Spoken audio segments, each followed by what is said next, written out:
போக்குவரத்து துறையிலே போக்குவரத்து முன்னாள் ஊழியர்கள் தங்களுக்கு கிடைக்க வேண்டிய பணம் கிடைக்கவில்லை என்று போராட்டத்தில் இறங்கி போராடி பணம் பெறுகின்ற சூழ்நிலை.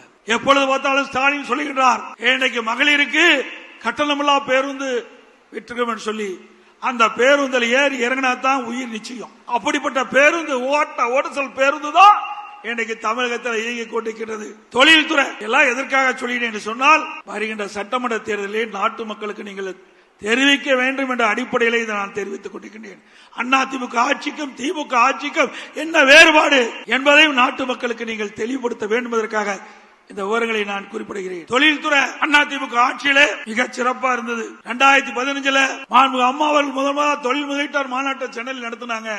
2,42,000 கோடி தொழில் முதலீட்டு ஈர்க்கப்பட்டது. 98 புரிந்துணர்வு ஒப்பந்தம் போடப்பட்டாங்க.